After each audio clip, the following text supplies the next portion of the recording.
welcome to another exciting episode of Straight Talk with Roger Hunt Unscripted. I am your host, Roger Hunt. As we continue our series on what's really going on in Ferguson, I have a very special guest with me, but first of all, I want to thank you for joining us this evening on the AIB network here in Atlanta, Georgia. I have with me, again, a special guest, none other than Dr. James Tucker. Welcome to the show. Thank you. And you're all the way from Colorado Springs, Colorado, and I just want to say thank you for all the great work that you do. The African American Voice, one of your newspapers that you publish and print there in Colorado Springs, Colorado. You're also a retired Army National Guard veteran and served for over 20 years to our nation's country. Thank you for serving in our armed forces. Appreciate your service, not only to your family, but to our country as well. So that's to be commendable to you. But right now, what we're going to talk about, again, what's really going on in Ferguson. This is a part 2 series of what's really going on in Ferguson. And for those of our viewers who have been watching the show, the first episode, what's really going on in Ferguson, we kind of touched on some issues, not only just here in the metropolitan St. Louis area, but in Atlanta, also Arlington, Texas, Cleveland, Ohio, Boston, the various situations that have been going on with police shooting unarmed black men, and then also the African-American woman that was killed in the Texas jail cell as well. And the verdict on that one is really not in, although say she was a suicide, though. But I understand that you were in Ferguson at the time of the incidents with all the riots and things that broke out. What brought you to Ferguson, first of all? Well, first of all, as an activist, educator, veteran, I strongly feel like I have an obligation to support our youth in their Black Lives Matter movement. Okay. In order to give them support, and also on our ancestors, and be a part of the movement to improve and make this a better country for all citizens. Okay. So now when you say support our youth and the Black Lives Matter, or would you also agree that all lives matter as well? Because we see so much of people saying Black Lives Matter, all lives matter. It really doesn't matter. But why so much of the Black Lives Matter? I just want to get your take on that. Well, all lives matter is a distraction. It's a distraction because all white folks and others are not being killed like African Americans. Okay. Therefore, we must focus on the real issue, and that is Black lives, because Black lives, Blacks are being killed, Blacks are being murdered, and Blacks are being mistreated in this country from slavery to present, and therefore we must deal with the issues today. Okay, so if we say that the Blacks are being killed more proportionally than the whites, which may be a true statement, then would you argue or would disagree or to agree that Black on Black crime is more prevalent than the Black on the white or vice versa? I mean, because it seems to me that we're killing more of ourselves at a disproportionate rate than the whites. I agree with you, but okay. you got to look at the cause and effect. Cause and effects, the reason why it's happening, and it's all because we can take it all the way back to what we talked about earlier, and that is the Civil Rights Act of 1964.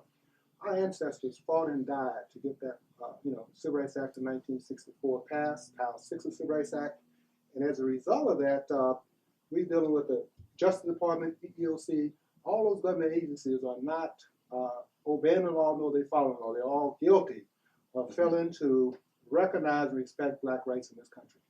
So, in retrospect to the Civil Rights Act of 1964, it's been 51 years. Here we are 51 years later, and we still have the discriminations going on in the workplace, in housing, in employment. So how do we, with the leaders that we have in place, if we have leaders that are supposed to, help, enforce, regulate the law to make sure that things are fair and right for everyone, how do we, those people that are responsible for doing that, how do we get around that and get past that so that it can be fair for all people? Well, first of all, I think there's a lesson to be learned from what has happened to us in the past. And that is we must stop depending on others to solve problems for us. It is on us to rise up, it's on us to take action, the necessary action in order to improve our communities and make things happen for us. Okay. And so in order for us to make things happen for us, people of color more specifically, how do we do that and how do we begin? Where does the process begin? Because some people may want that, and some people may want the status quo, and some people say, well, there's not an opportunity for us to rise up. So how do we do that? Well, there's not one concrete answer. Okay. For example, I would strongly suggest you visit our website. I am one of a million, one of a million. That is 1 million conscious Black voters and contributors. This is the only serious movement that we have in the United States of America today. We're asking African Americans to basically don't belong to the Democratic Party, don't belong to the Republican Party, basically become independent. When I say independent, don't belong to an independent party, but we must mobilize our votes so that we will have an impact on all elections. And those who have been mistreating us, Democrats, Republicans, must recognize the 1 million conscious Black voters and contributors and address our issue. That is the only strong solution we have to actually addressing the problem in the United States of America. Okay, and I'm going to address that on the voting rights, but I'm going to go back to the Ferguson because I want to make sure we stay on point with the Ferguson situation too. Now, and I understand, and again, part of why you came here is to support the youth and that which is going on or was going on. And we still have issues in society, and again, not just in Ferguson, Missouri, but it's happening all over the country, as we discussed earlier. But when you came, your primary goal for coming to support the youth, did you accomplish anything in your track to come here to the Ferguson area to assist the youth and support them? Was your mission accomplished, more or less? My mission was accomplished in the sense that the connections I made while I was in Ferguson, I met youth from all over the country. And as a result of that, I built strong networks. I'm still communicating with young folks around the country and giving them support in terms of keeping the movement alive. Okay. So did I accomplish anything? Overall, I did. I learned a little bit more about the justice system. I was arrested in Ferguson at Walmart, and I would strongly encourage all people to boycott Walmart. They arrested me for trespassing, disturbing the peace, and failure to comply. And I just went to Walmart to purchase some batteries for my bullhorn. And I was arrested. And of course, I ended up coming back to St. Louis about at least 2 times and 3 times. After that. And it was very difficult to find an attorney. In fact, African Americans can't afford justice because of the justice system. The attorneys will take your money, misrepresent you, and as a result, we're in a crisis when it comes to justice system. Okay, so let's go back to the movement. Okay. So since it was accomplished, I want to know, what was that movement? Because and the reason I asked the question is because people saw images all across the country, from St. Louis to Ferguson to LA to Chicago, Atlanta, New York, all over, people protesting because of the incident that happened with Mr. Brown. And it just set off a firestorm. So the movement, I want to know, not that I don't know, but I want to know from you, since you all, the mission, part of the mission was to accomplish the movement, then I'm going to get to the other situation with Walmart. What was it? Because the movement's all across the country. Some people understood why they were marching, what the purpose was, the plan was. And then others like, I'm just out there just to be out there, just to be seen. And I kid you not, those were some of the responses that I found out, but what was that movement that you all, the real, besides you saying to accomplish and support the youth, but what was accomplished during that movement? Well, there's a number of things were accomplished. Number one, it promoted awareness about the real issues, and that is Ferguson is everywhere. Correct. It also exposed the police force in terms of how evil and corrupt and brutal they are towards African Americans. And as a result of just those 2 things alone, you got to understand that basically brought everything back to Missouri. And you raised a very interesting point, because today we're living in what you call Dred Scott Nation. And Dred Scott case took place here in St. Louis, Missouri, and they clearly stated that Blacks don't have rights. We would not be respected as citizens. And as a result, we're back to that point today. Yes. So we live in what you call a Dred Scott Nation, and Ferguson is a clear example of how in 2014 it came, everything coming full circle. Oh, yeah, coming full circle. So I think just from that alone, everything taking place in the state of Missouri, it's like a full circle. Because it had been going on for years, And in doing so, with that, like I said, it set off a firestorm across the country. So with that incident there, and then you going to Walmart to make a purchase. Now, are you still fighting that case? Are you still in, or have they dropped the charges, or Well, what no, happened with Walmart? I took a plea deal because I made several trips back here. As a result, it cost a lot of money. I hired an attorney who sold me out. She refused to even get the videotape to show that I didn't deserve the piece, nor show exactly what happened in the store. So as a result, I just said I will just do do a plea bargain, and as a result, I got a charge against me. But what does it mean? I mean, most black folks gonna have charge against them if you live in the United States of America. Right, right. So at this point, Dr. Tucker, with Ferguson, and we hope and pray that that which has happened over the course of a year later now, that we can move forward, or do we move forward? How do we move forward? How do we, progress with the changes the things that have occurred?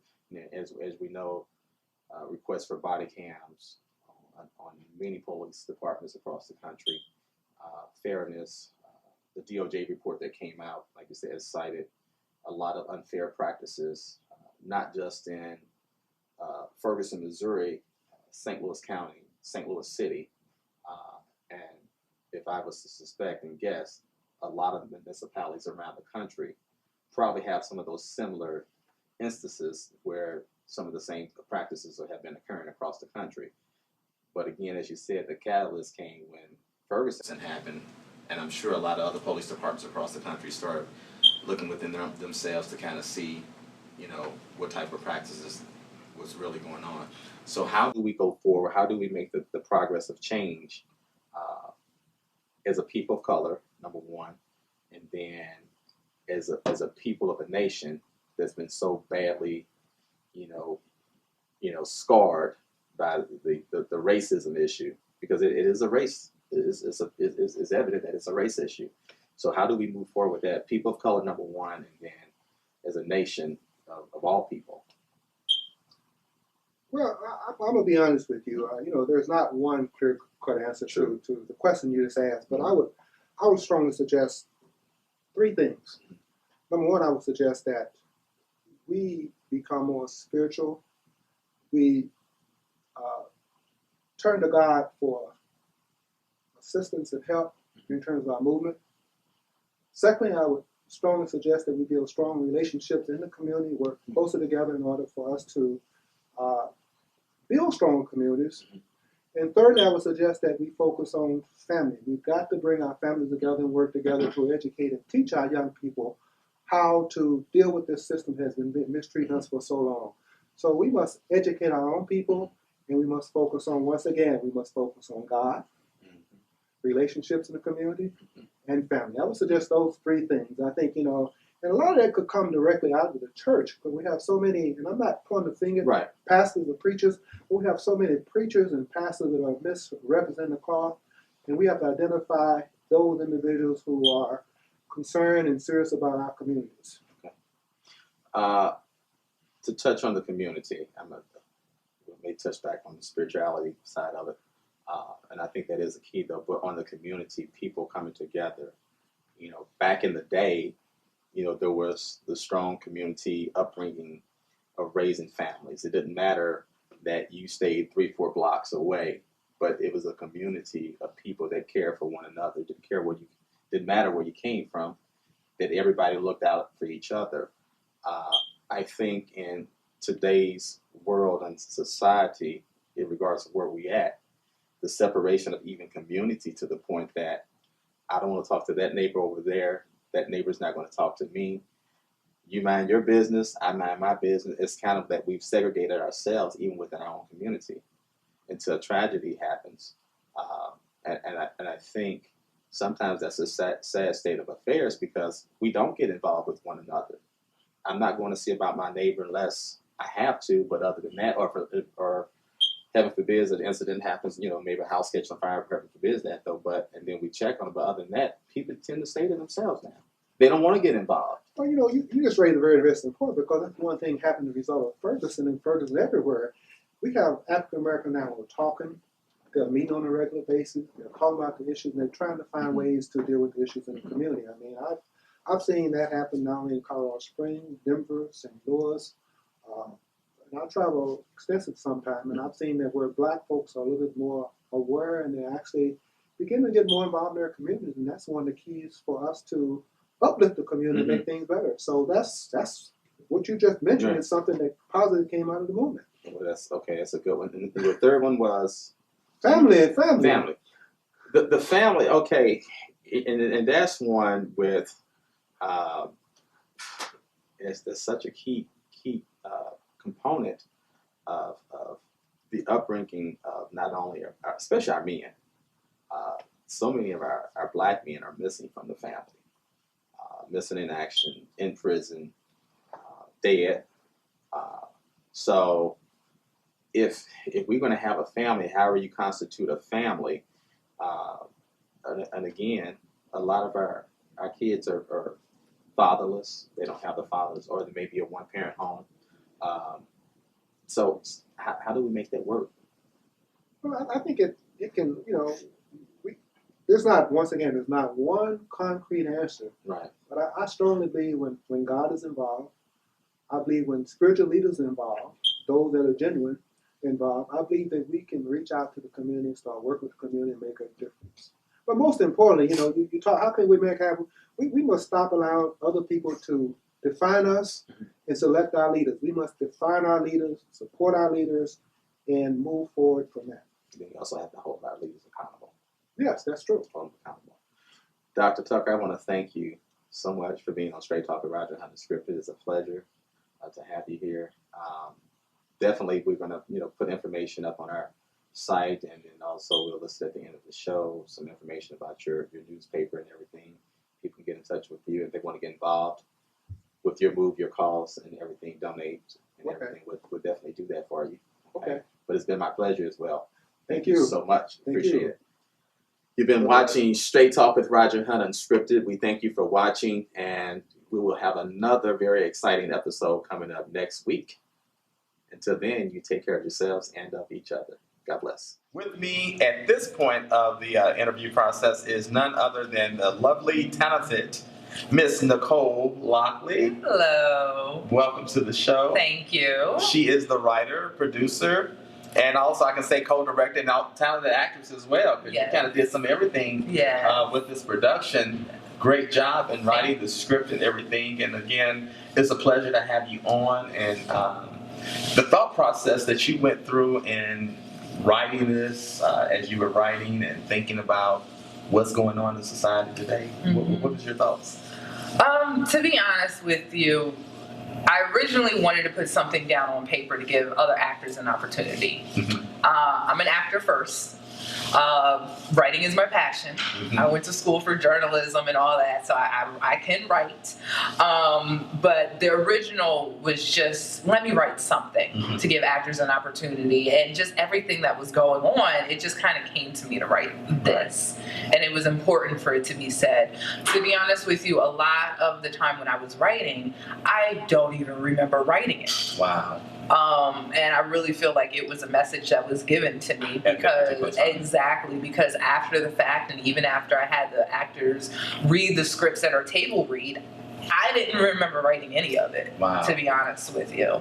And usually that's a lot of times with writers and producers, and it's to say you get the writer's block, but then all of a sudden, when it comes to you, you write it, and it's there, and then immediately after, it's like, did I write that? Exactly. Yeah, I've done the same thing. That's exactly how I felt. So it just felt timely. Everything that's been going on in the news, clearly, it has affected me to the point where I've cried about it. It hasn't hit home, too close to home, where it's affected anybody in my life directly. But the film, it's called Our Brothers' Lives Matter. And I think I got the title really specifically from one of the stories. I can't recall which one it was, but I was just thinking, what if that was my brother? How would I deal? I don't know. And speaking of your brother, because of the character that you played, you actually cried on set, and I guess it's the realization of it. You know, you said it was real. Yeah. It was real tears, and I was like, wow, is she crying or is she acting? No. But I guess the thought process of everything that's happening or has happened, losing a brother, the traumatic experience.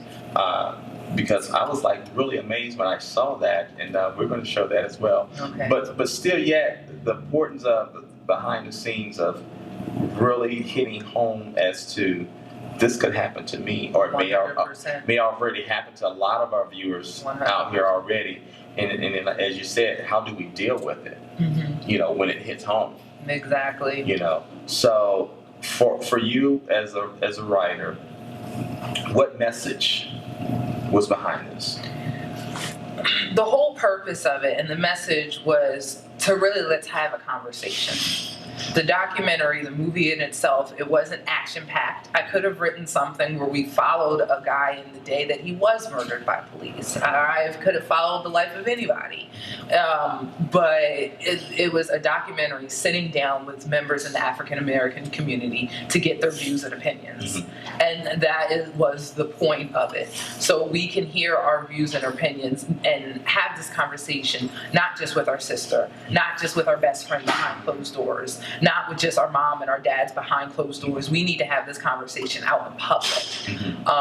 There are protests going on, but are we really hearing what the people are saying in these protests? We see them on the street, but are we hearing their views and their opinions and how it has really affected them? And in talking to people, they're saying, of course, the message and the point of this film is to have change and to stop the killings. That's not going to happen overnight. And I don't expect this movie to stop what's going on. But I think to go forth, though. Exactly, and I think where we start to make change is let's have this conversation amongst ourselves, not behind closed doors, and let's have this conversation in front of the people that need to hear it, with officers, with the people in power.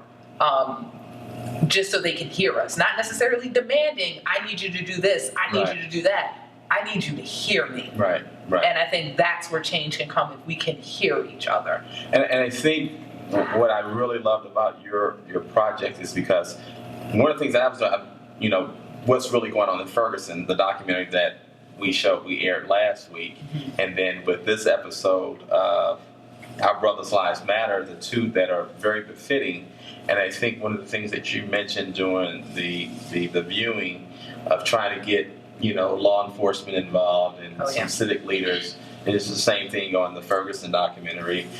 They're unavailable for, you know, at the time of the show was done, but we all know sometimes, you know, our politicians and our civic leaders, they don't want to come on camera.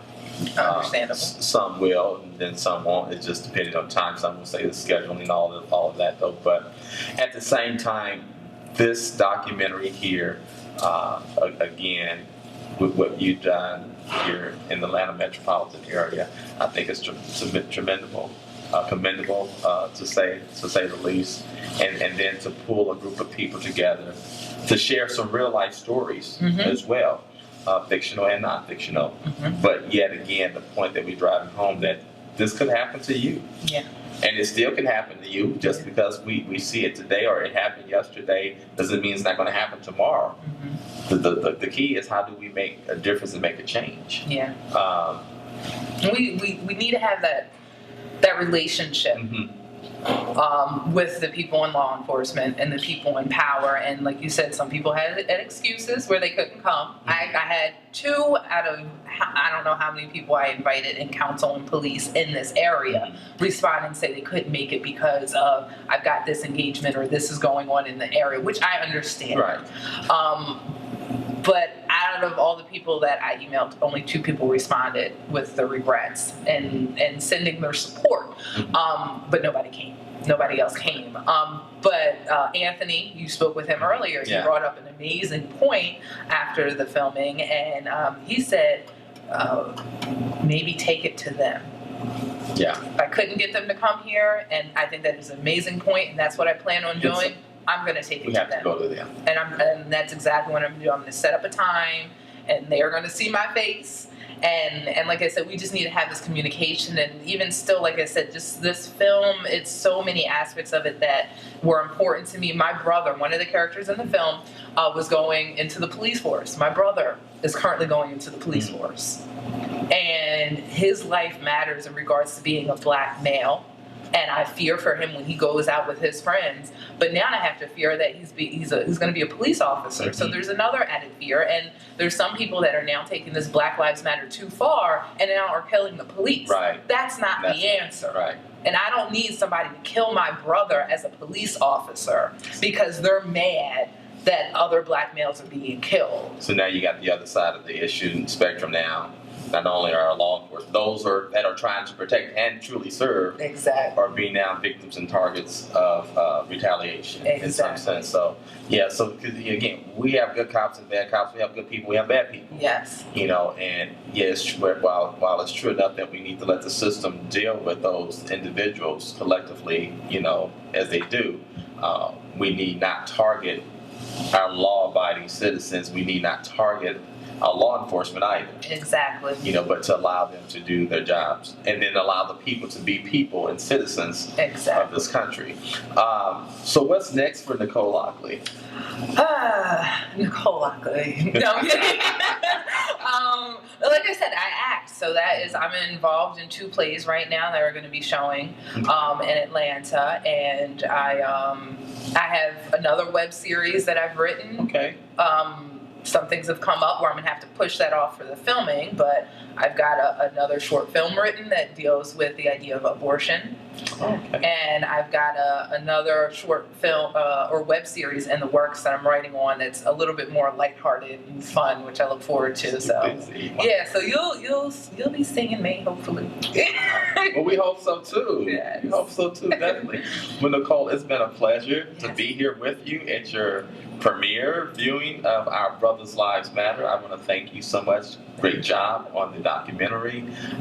Again, we're going to share this with the world. It's also going to be on YouTube. You're going to put it on YouTube and also your website and everything. So share it, feel free, Facebook and everything else. So thank you so much. Job well done. Appreciate you. And anytime that you need us to straight talk with Roger Hunt, unscripted, just let us know. Thank you. I appreciate that so much. Well, there you have it, folks. Ms. Nicole Lockley, the writer and the producer of Our Brothers' Lives Matter, shot here in the great city of Atlanta, Georgia, with some talented actors and some talented cast members. So we want to thank her for sharing her story, part of the story of others. And as this, we must say, continue on that change doesn't happen overnight. It takes a village to raise all of our kids. It takes a community for all of us to come together and want to make a difference in our society. It's not going to happen overnight, but it must start with each and every one of us.